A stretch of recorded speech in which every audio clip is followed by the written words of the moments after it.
Au Nigeria, la principale ville du nord-est est privée d'électricité depuis une semaine. Une situation qui complique encore la vie des habitants de Maïdougouri, déjà éprouvés par 10 années de conflit. Au Congo-Brazzaville, l'opposant Guy Brice Parfait Kolilas, 60 ans, est de nouveau candidat comme en 2016 à l'élection présidentielle. Il fera face au président sortant Denis Sassou Nguesso, dont il a dénoncé l'état policier. Au Tchad, le gouvernement a interdit toute manifestation de l'opposition. Ceci alors que le président Idriss Déby, au pouvoir depuis 30 ans, doit être investi samedi par son parti, candidat à l'élection présidentielle d'avril. Bonsoir à chacun, bonsoir à tous et bienvenue dans cette session d'information. Maïdougouri, principale ville du nord-est du Nigeria, est privée d'électricité depuis une semaine. C'est après l'attaque d'une ligne à haute tension par des djihadistes, une situation qui complique encore la vie de ses habitants déjà éprouvés par 10 années de conflit. Reportage. C'est la troisième fois en un mois que des djihadistes sabotent des lignes à haute tension autour de la ville, plongeant dans le noir les 3 millions d'habitants de la capitale de l'État de Borno, en proie depuis 2009 à une insurrection djihadiste.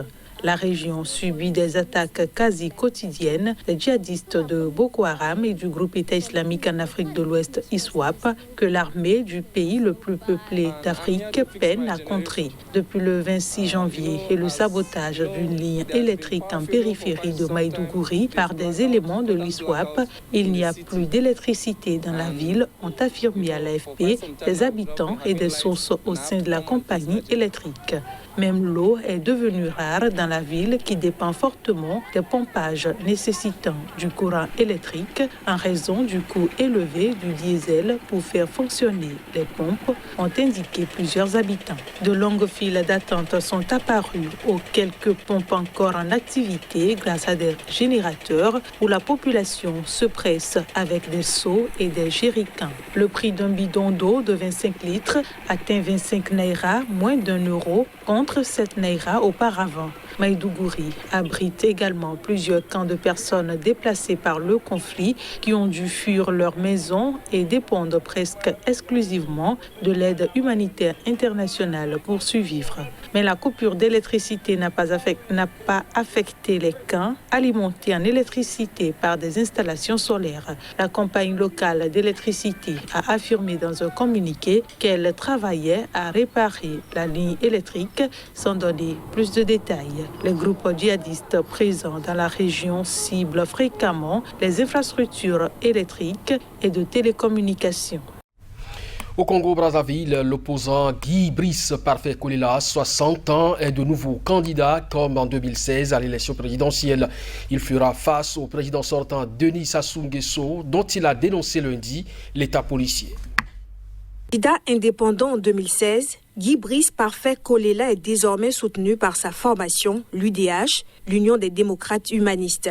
Il était arrivé deuxième du scrutin de mars 2016 qui avait conduit à la réélection dès le premier tour du président sortant Denis Sassou Nguesso, 77 ans aujourd'hui, dont 36 au pouvoir. Kolilas a demandé à ses militants d'aller se faire inscrire massivement sur les listes électorales. Lancée le 7 janvier, une opération de révision de ces listes doit être clôturée officiellement le 16 février. Le candidat de l'UDH s'affirme comme celui qui va restaurer les libertés fondamentales. « Je veux redonner espoir au peuple congolais parce qu'aujourd'hui la jeunesse congolaise vacille sur ses bases », a-t-il affirmé en présentant sa candidature à l'élection du 21 mars.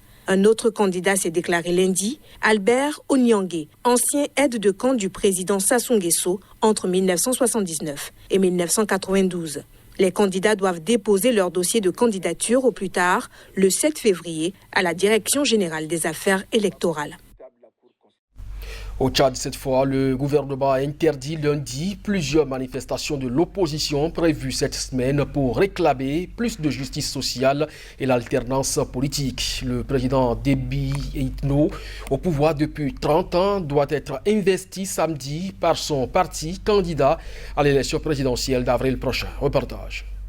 Évoquant craindre des troubles à l'ordre public, le ministre tchadien de la Sécurité publique et de l'immigration a interdit les manifestations. Les organisateurs, parmi lesquels plusieurs associations de la société civile et le parti d'opposition, n'entendent pas céder. Les transformateurs ont fait savoir à l'AFP qu'ils maintenaient les marches pacifiques du 4, 5, 6 et 7 février. Si l'inquiétude de Déni et de son gouvernement, c'est le trouble à l'ordre public, nous leur rappelons qu'il s'agit de marches et d'actions pacifiques et que leur devoir à eux est d'assurer la sécurité de tous les citoyens sur tout le territoire national et de garantir le droit à la marche pacifique, un droit constitutionnel, a déclaré Sucé Masra, dirigeant des transformateurs et l'un des initiateurs de la marche. L'élection présidentielle aura lieu le 11 avril au Tchad et les élections législatives ont été fixées l'été dernier au 24 octobre 2021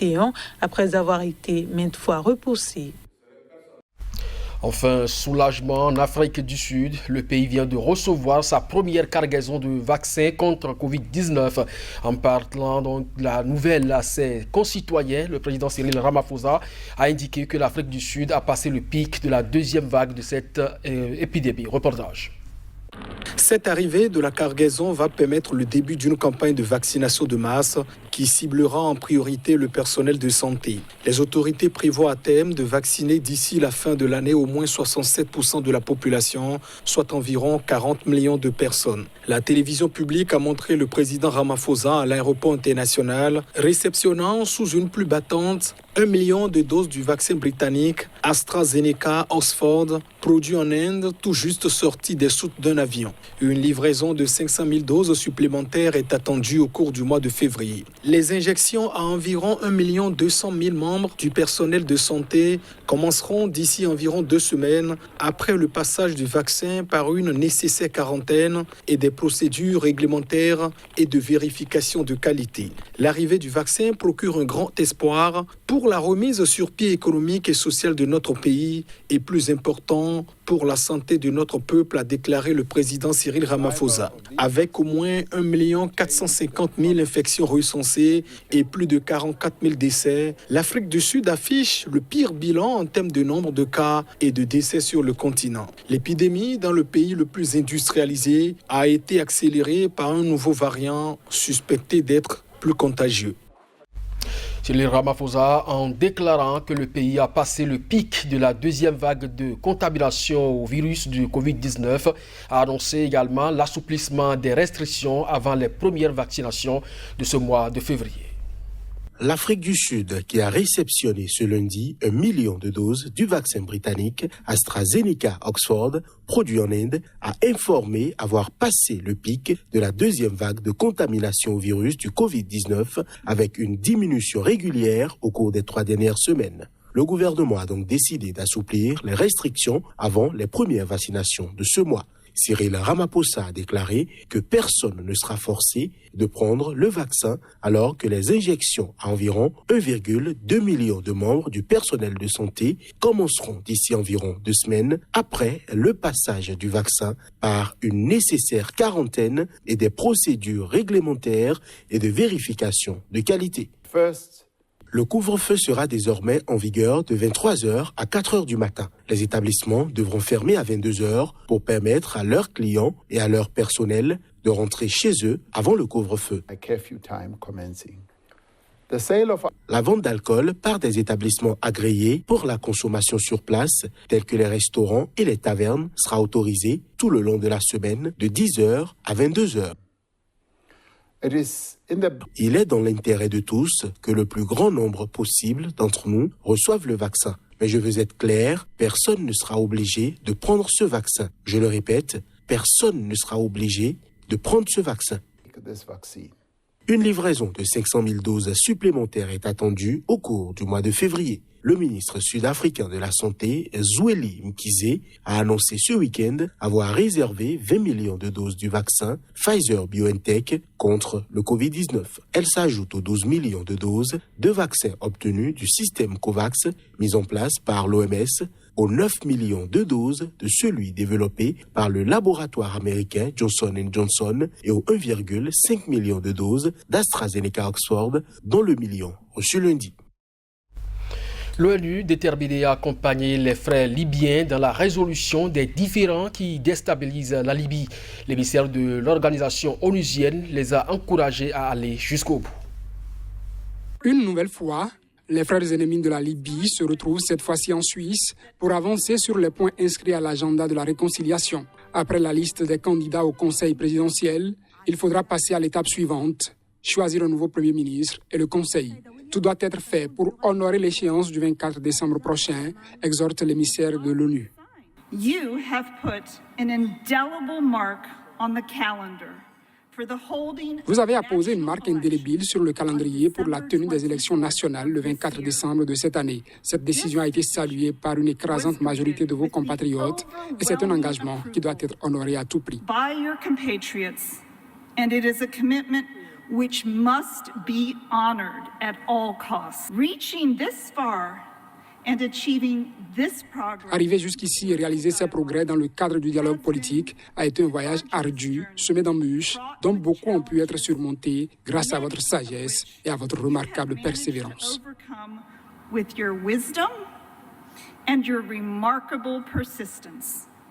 C'est un pari qu'aura gagné l'Organisation des Nations Unies si tout se déroule sans couac. Elle est toujours prête à accompagner la recherche de solutions à l'interne entre les frères libyens, rassure l'émissaire. The story that you have been writing is a uniquely Libyan story. L'histoire que vous avez écrite est une histoire libyenne. C'est notre privilège en tant qu'ONU de vous accompagner et de vous soutenir dans ce voyage. Et je promets que la MINUL, l'ONU, mettra toute son énergie à s'assurer que la communauté internationale respecte et valide les décisions que vous allez prendre. Into ensuring that the international community respects and validates the decisions that you are about to make. Les délégués de tous bords ont jusqu'à vendredi pour désigner ces personnalités parmi une liste de 45 candidats dévoilée samedi par la MINUL. Sans attendre, les candidats ont commencé à se présenter par visioconférence et à répondre aux questions pour une durée totale de 20 minutes chacun et non sans interruption due à des coupures de la liaison Internet. Cette édition est à présent terminée. Merci de nous avoir suivis. Bonne suite de programme sur SICA. À très bientôt.